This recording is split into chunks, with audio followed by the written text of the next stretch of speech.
Hello students, this is Sarita Agrawal and welcome to the Agrawal Study Point. First of all, we will discuss what are the invertible matrices and after that we will solve question number 1 of exercise 3.4. So हम start करते हैं पहले concept कि what are the invertible matrices. कि invertible matrices का कहते किसे हैं, है ना, होती क्या है invertible matrices. तो डेफिनेशन हम बाद में रीड करेंगे, पहले हम क्या समझ लेते हैं विद एग्जांपल्स हम समझ लेते हैं कि इन्वर्टिबल मैट्रिक्स क्या होती है, फिर हम इसकी डेफिनेशन को समझते हैं। तो सपोज मैं दो मैट्रिसेस ले रही हूँ बेटा, ए एंड बी। इस पूरी डेफिनेशन में हमने दो ही मैट्रिसेस यूज कर रखे हैं, ए एंड बी।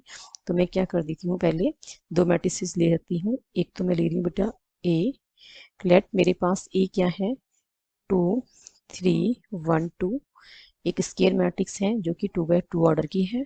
दूसरी भी मैं क्या ले रही हूँ, बी जो है स्केयर मैट्रिक्स ले रही हूँ और किस ऑर्डर की ले रही हूँ, 2x2 ऑर्डर की।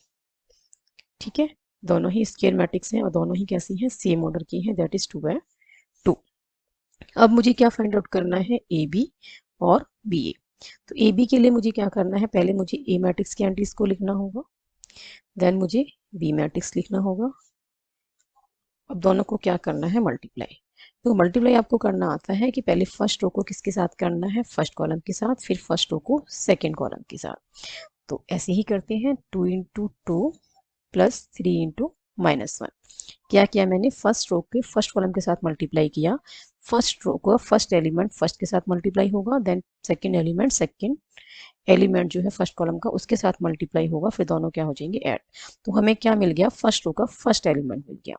नाउ हम सेकेंड एलिमेंट क्या होगा फर्स्ट रो का, 2 into -3 plus 3 into 2। Next one is 1 into 2। अब हम क्या कर रहे हैं, सेकेंड रो को फर्स्ट कॉलम के साथ मल्टीप्लाई कर रहे हैं। तो 1 into 2 plus 2 into -1 plus 2 into -1। Next is 1 into -3 plus 2 into 2। ये मैट्रिक्स भी हमें किस ऑर्डर की मिली है, आफ्टर मल्टीप्लीकेशन 2/2 की।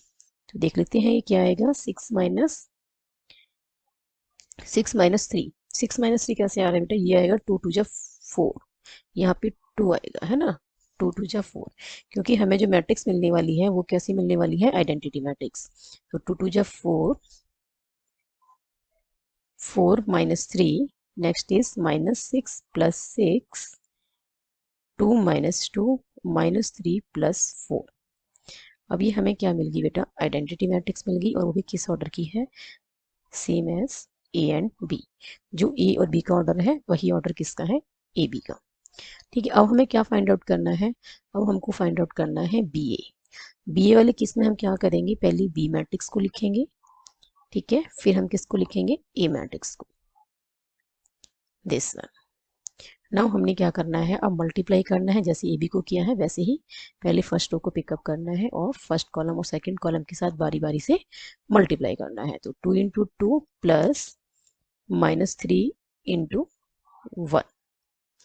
Next is 2 into 3 plus -3 into 2। Next one is -1 into 2 plus 2 into 1। Next one is -1 into 3 plus 2 into 2। Now ये क्या बन गई बेटा, 4 - 3, 6 - 6 -2 प्लस 2 एंड -3 प्लस 4। अब ये हमें क्या मिल गई, ये भी आइडेंटिटी मैट्रिक्स मिल गई, और किस ऑर्डर की मिल गई हमें आइडेंटिटी मैट्रिक्स, 2/2 की। ए और बी का ऑर्डर भी हमने क्या लिया था, 2/2, और हमें ए बी और बी ए, ठीक है, दोनों को सॉल्व करने के बाद हमें जो मैट्रिक्स मिली है वो क्या मिली है, 2/2 ऑर्डर की ही मैट्रिक्स मिली है, आइडेंटिटी मैट्रिक्स। तो जब हमें ऐसे मिल जाए ना, A B equals to B A आ जाए और वो किसके इक्वल आ जाए, आइडेंटिटी मैट्रिक्स के इक्वल आ जाए, उस केस में हम क्या कहते हैं कि A is the invertible matrix and B is the inverse of A. देखो यही क्या रखा डेफिनेशन में भी, if A is a square matrix of order M. A कैसी मैट्रिक्स है, स्क्वायर मैट्रिक्स है और किस ऑर्डर की है, एम की। तो यहाँ पे ए क्या है, स्क्वायर मैट्रिक्स है, किस ऑर्डर की है, 2 की। If there exist another square matrix B of same order M, B भी क्या है, अनदर स्क्वायर मैट्रिक्स है, किस ऑर्डर की है, वो भी 2 है। यहाँ पे एम की वैल्यू क्या हो है, 2, such that A B equals to B A equals to I. हमने ए बी फाइंड आउट किया, हमने बी ए फाइंड आउट किया, वो किसके इक्वल आ गया, आई के इक्वल। आई क्या है, identity matrix. Then B is called the inverse matrix of A. तो बी को क्या कहेंगे, B is the inverse matrix of A. तो बी को कैसे लिख सकते हैं हम, बी को लिख सकते हैं B equals to A inverse and is denoted by A inverse. ठीक है, ए के सुपरस्क्रिप्ट में हमने क्या लिखा है, -1। तो बी क्या है, inverse of A and A is said to be invertible. ये कैसी मैट्रिक्स है, इन्वर्टिबल मैट्रिक्स है। कब, जब ए बी और बी ए इक्वल टू किसके आ जाए, आई के। ए और बी दोनों कैसी मैट्रिक्स होनी चाहिए, स्क्वायर मैट्रिक्स होनी चाहिए, और कैसी, सेम ऑर्डर की होनी चाहिए। ऐसा नहीं है कि ए हमने ले लिया 2/2 का और हमने बी मैट्रिक्स ले ली 3/3 की, नहीं। दोनों स्क्वायर मैट्रिक्स तो हैं बट दोनों सेम ऑर्डर की नहीं है। यदि ए 2/2 की है तो बी 2/2 की होनी चाहिए, ए 3/3 की है तो बी 3/3 की होनी चाहिए। या फिर हम ये कहें कि बी 3/3 की है तो आपको ए बी किसकी लेनी चाहिए, 3/3 की। दोनों ही मैट्रिक्स कैसे ऑर्डर की होनी चाहिए, सेम ऑर्डर की। कि स्क्वायर ऑर्डर तो होना चाहिए, स्क्वायर मैट्रिक्स तो होनी चाहिए बट सेम ऑर्डर की होनी चाहिए। एंड कंडीशन क्या रहेगी इन्वर्टिबल मैट्रिक्स के लिए, कि जब ए बी फाइंड आउट करें और बी ए फाइंड आउट करें तो वो किसके इक्वल आ जाए, आइडेंटिटी मैट्रिक्स। और वो भी किस ऑर्डर की बनेगी, जिस ऑर्डर की ए बी, ए और बी मैट्रिक्स है। Now next one is, some key points are there बेटा। फर्स्ट क्या है कि a rectangular matrix does not possess inverse matrix. जो रेक्टेंगुलर मैट्रिक्स होती है ना बेटा, उनका इनवर्स नहीं होता है ना, उनका इनवर्स पॉसिबल नहीं है। क्यों नहीं है वो देख लेते हैं। सपोज मेरे पास एक मैट्रिक्स है जो 2/3 की है, सपोज मेरे पास बी मैट्रिक्स है जो 3/2 की है। दोनों ही कैसी हैं, रेक्टेंगुलर मैट्रिक्सेस हैं। यदि मैं बी ए फाइंड आउट करूं और ए बी फाइंड आउट करूं तो वो एक तो डिफाइंड भी होना चाहिए और साथ में इक्वल भी होना चाहिए। ठीक है, इस केस में क्या है, जो मैंने एग्जांपल लिया है ए और बी, इस केस में ए बी भी डिफाइंड है। देखो ए बी का ऑर्डर देखें तो क्या बनेगा, 3/3 इक्वल है 2/2 की बनेगी। और बी ए की बात करती हूँ तो 3/2, इसका ऑर्डर कितना है 3/2 और इसका ऑर्डर है 2/3। तो ये किस ऑर्डर की आ जाएगी, यहाँ से सॉल्व करके 3/3 ऑर्डर की। ठीक है, तो ए बी और बी ए इक्वल तो होंगे ही नहीं, क्योंकि दोनों का ऑर्डर कैसा आ गया बेटा, डिफरेंट आ गया। इसमें कितने एलिमेंट्स होंगे, 4 एलिमेंट्स, और बी ए में कितने एलिमेंट्स आ जाएंगे, 9 एलिमेंट्स। ठीक है, तो दो मैट्रिसेस का इक्वल होना कब होता है, जब से पहले वो दोनों मैट्रिसेस कैसी होनी चाहिए, कंपेरेबल होनी चाहिए। दैट मीन्स दोनों का ऑर्डर सेम होना चाहिए। दूसरी बात क्या है कि दोनों के कॉरस्पॉन्डिंग एलिमेंट्स भी इक्वल होनी चाहिए। यहाँ तो फर्स्ट कंडीशन ही फॉल्स होगी, है ना। ए बी को हमने जब सॉल्व करेंगे तो 2/2 की बनेगी, बी ए को सॉल्व करेंगे 3/3 की बनेगी। तो जो इक्वेलिटी की जो कंडीशन है, फर्स्ट कंडीशन क्या है कि ऑर्डर दोनों मैट्रिसेस का सेम होना चाहिए, वो वहीं पे फॉल्स हो गया। तो ए बी और बी ए ही इक्वल नहीं होंगे। तो जब इक्वल नहीं होंगे तो जो ये कंडीशन है A B equals to B A, ये तो कभी इक्वल सेटिस्फाई होगी ही नहीं, है ना। जो A B equals to B A जो इक्वलिटी वाली कंडीशन है, ये सेटिस्फाई नहीं होगी in case of rectangular matrices. तो rectangular matrix does not possess inverse matrix. Rectangular matrices का इनवर्स नहीं होता है। It is necessary that matrix A and B किस ऑर्डर की होनी चाहिए, स्क्वायर मैट्रिसेस होनी चाहिए और सेम ऑर्डर की होनी चाहिए। ठीक है, तभी वो क्या आएगा, A B equals to B A equals to I. तभी ये जो कंडीशन है फॉर इन्वर्टिबल मैट्रिक्स तभी सेटिस्फाई होगी जब ए और बी कैसी हो, स्क्वायर मैट्रिक्स हो और सेम ऑर्डर की हो। तो उस केस में हम क्या कहेंगे, यदि ऐसा एग्जिस्ट होता है कि A B equals to B equals to I, तो B is the inverse of A and A is also the inverse of B. That means both A and B are the inverse of each other. B is the inverse of A मतलब कि B is the inverse of A है and A is the inverse of B is this. ठीक है, तो इसको हम combine करके बोले तो क्या कह सकते हैं कि B and B are the inverse of each other. Next one is uniqueness of inverse. देखो इसमें क्या है कि inverse of square matrix if it exist is unique.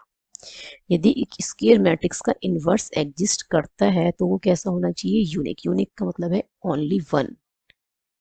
ठीक है ना, यूनिक का क्या मतलब है, ओनली वन। ऐसा नहीं है कि दो इनवर्स एग्जिस्ट कर रहे हैं, तीन इनवर्स एग्जिस्ट कर रहे हैं ना। एक मैट्रिक्स की जो इनवर्स होगी वो सिर्फ एक ही मैट्रिक्स हो सकती है। ठीक है, तो ये हमें क्या करना है, इसको प्रूव करना है। ये आपके सिलेबस में भी है कि आपको ये थ्योरम प्रूव करनी है कि इन्वर्स यदि एग्जिस्ट करता है स्केयर मैट्रिक्स का तो वो कैसा होना चाहिए, यूनिक होना चाहिए। कोई ऐसा नहीं है कि A B equals to B A equals to कोई और मैट्रिक्स आ जाए, नहीं, वो किसके इक्वल आना चाहिए, आइडेंटिटी की ही इक्वल होगी। ठीक है, तब भी क्या हो सकता है, A B equals to B A equals to I होगा, तभी हम कह सकते हैं कि A is the inverse of B and B is the inverse of A. ये नहीं है कि A B equals to B A equals to कुछ भी मैट्रिक्स आ रही है और आप कह रहे हैं कि भाई A is the inverse of B and B is the inverse of A, नहीं, A B equals to B A equal भी होना चाहिए और साथ में वो आइडेंटिटी मैट्रिक्स के इक्वल होना चाहिए। उसी केस में आप कहेंगे A is the inverse of B and B is the inverse of A, और we can say A is invertible matrix. अब हमने क्या करना है, अब हमें ये प्रूव करना है कि स्केयर मैट्रिक्स का जो इन्वर्स है ना वो एग्जिस्ट करता है, तो वो कैसा हो, यूनिक हो। तो मैं लेट कर लेती हूँ, मेरे पास क्या है, ए इज अ स्केयर मैट्रिक्स, कोई भी स्केयर मैट्रिक्स है ए, ठीक है। एंड और क्या और क्या एजम्पशन ले लेती हूँ, मैं अजेम कर लेती हूँ कि B and C are two inverse of A के दो इनवर्स है क्या, बी और सी। बट थ्योरम क्या कहती है, यदि इनवर्स एग्जिस्ट करता है तो वो यूनिक होना चाहिए। दैट मीन्स जो मैं एज्यूम करके चल रही हूँ ना कि बी और सी दो इनवर्स हैं, वो मुझे क्या करना पड़ेगा, रॉन्ग प्रूफ करना पड़ेगा। अपनी ही एजम्पशन को मुझे क्या दिखाना होगा कि ये रॉन्ग है, बी और सी दोनों इक्वल है और बी और सी क्या है, एक ही मैट्रिक्स है, दैट इज यूनिक इनवर्स है। तो हमने यहाँ पे क्या कहा, मैंने कहा कि बी एंड सी दो इनवर्स हैं इसके, दैट मीन्स यदि बी इनवर्स है तो क्या होगा, A B equals to B A equals to I हो जाएगा, ठीक है। और यदि सी इनवर्स है तो A C equals to C A equals to क्या होगा बेटा, आई। फर्स्ट वाले केस में क्या है, B is the inverse of A, second वाला केस क्या कहता है, C is the inverse of A. तो हम इन्वर्टिबल मैट्रिसेस ये लिख सकते हैं, A B equals to B A equals to I, A C equals to C equals to I. Now as we know that, हमें ये पता है कि किसी भी मैट्रिक्स को आइडेंटिटी मैट्रिक्स के साथ मल्टीप्लाई कर दें तो हमें वही मैट्रिक्स मिलती है। तो मैं बी मैट्रिक्स को ऐसे लिख सकती हूँ, बी इंटू आई, ठीक है। अब मैं क्या करने वाली हूँ, अब मैं यूज करने वाली हूँ फर्स्ट इक्वेशन का या सेकेंड इक्वेशन का यूज करते हैं कि बी इक्वल्स टू आई। अब मैं सेकेंड इक्वेशन का यूज करके इसे ए सी लिख सकती हूँ, आई मैट्रिक्स को, क्योंकि A C equals to C equals to I है। ऐसा मैं क्यों कर रही हूँ, क्योंकि मुझे बी इक्वल्स टू सी दिखाना है। ये मैंने क्या किया, यूजिंग सेकेंड मैंने आई को क्या लिख दिया बेटा, ए सी। अब मैंने एडजस्ट करना है, बी ए को इकट्ठा लिख दिया, सी को अलग कर दिया। अब बी ए को फर्स्ट का यूज करके मैं क्या लिख सकती हूँ, आई। यहाँ मैंने क्या किया है, यूजिंग फर्स्ट मैंने बी ए को क्या लिख दिया, आई। अब किसी भी मैट्रिक्स को मल्टीप्लाई करें यदि आइडेंटिटी के साथ तो क्या मिलती है, वही मैट्रिक्स मिल जाती है। तो यहाँ से हमें क्या मिल गया कि बी इक्वल्स टू सी है। जब बी मैट्रिक्स सी मैट्रिक्स के इक्वल है, दैट मीन्स वो टू मैट्रिक्स तो है ही नहीं, वो कैसी है, एक ही मैट्रिक्स है। तो B and C two matrix नहीं है, वो सिंगल मैट्रिक्स है। तो इनवर्स भी कैसा हो गया, यूनिक। ठीक है, बी और सी दो अलग अलग मैट्रिक्स नहीं है, बी और सी इज द सेम। देयरफॉर हम क्या कह सकते हैं कि inverse of a square matrix if exist is unique. ठीक है, तो हम क्या कह सकते हैं, inverse of A square matrix if exist is unique. तो हमारी एजम्पशन यहाँ पे क्या हो जाती है, रॉन्ग हो जाती है। Clear. Next one is if A and B are invertible matrices of same order. यदि ए और बी क्या है, इन्वर्टिबल मैट्रिसेस हैं और किसकी हैं, सेम ऑर्डर की हैं। इन्वर्टिबल मैट्रिसेस हैं, दैट मीन्स वो कैसी मैट्रिक्स होंगी, स्क्वायर मैट्रिक्स होंगी। ठीक है, कैसी मैट्रिक्स होंगी, स्क्वायर और सेम ऑर्डर की। तो ए बी का होल इनवर्स क्या होता है, बी इनवर्स ए इनवर्स। जैसे हमने ट्रांसपोज में किया था बेटा, ए बी का होल ट्रांसपोज कैसे ओपन होता था, B transpose A transpose, reverse order में। वैसे ही क्या है, ए बी का होल इनवर्स क्या होगा, बी इनवर्स ए इनवर्स। अब सपोज मेरे पास थ्री मैट्रिसेस हैं, सपोज मेरे पास कितनी मैट्रिसेस हैं, थ्री। ए बी सी का होल इनवर्स, तो इसको हम कैसे ओपन करेंगे, C inverse B inverse A inverse. करना क्या है, तीनों मैट्रिसेस का इनवर्स लेना है और उनको रिवर्स ऑर्डर में मल्टीप्लाई कर देना है। ओके, तीनों मैट्रिसेस का इनवर्स लेके उनको रिवर्स ऑर्डर में मल्टीप्लाई कर देना है। और चार मैट्रिसेस हो जाए हमारे पास, सपोज फोर मैट्रिसेस हैं हमारे पास, तो हम क्या करेंगे, तो ये रिवर्स ऑर्डर में खुलेंगे ये भी। चारों मैट्रिसेस का इन्वर्स लो और रिवर्स ऑर्डर में क्या कर दो, उनको मल्टीप्लाई। तो दिस इज द प्रॉपर्टी है ऑफ द इन्वर्टिबल मैट्रिक्स। यदि इन्वर्टिबल मैट्रिसेस सेम ऑर्डर की हैं तो क्या कह सकते हैं, ए बी का whole inverse is equal to B inverse A inverse. Now move to the question number 1। से 3.4 में बेटा सिर्फ ये एक ही क्वेश्चन है, और क्वेश्चन में क्या है, फर्स्ट क्वेश्चन में कि matrix A and B will be inverse of each other only if. हमें क्या बताना है कि मैट्रिक्स ए और बी जो है वो एक दूसरे का इन्वर्स होंगी। तो क्या कंडीशन होगी इस केस में, तो वो A B equals to B A. यहाँ पे इन्होंने आइडेंटिटी मैट्रिक्स का कोई जिक्र नहीं किया है, क्योंकि हमें ये पता है कि यदि दो मैट्रिक्स क्या है, इनवर्स ऑफ ईच अदर है, तो क्या कंडीशन होती है, A B equals to B A equals to I. तो फर्स्ट कंडीशन में A B equals to B equals to I नहीं है, तो फर्स्ट ऑप्शन नहीं होगा। A B equals to B A equals to null matrix, ये भी नहीं होगा, बिकॉज आइडेंटिटी होना चाहिए। ए बी क्या आ रही है, जीरो, और बी ए क्या आ रही है, आइडेंटिटी।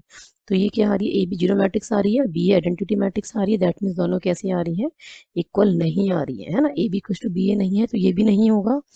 नाउ डी ऑप्शन क्या है, A B equals to B A equals to identity matrix. इस केस में क्या है, ए बी और बी ए के इक्वल भी है, और दोनों किसके इक्वल है, आइडेंटिटी मैट्रिक्स के इक्वल है।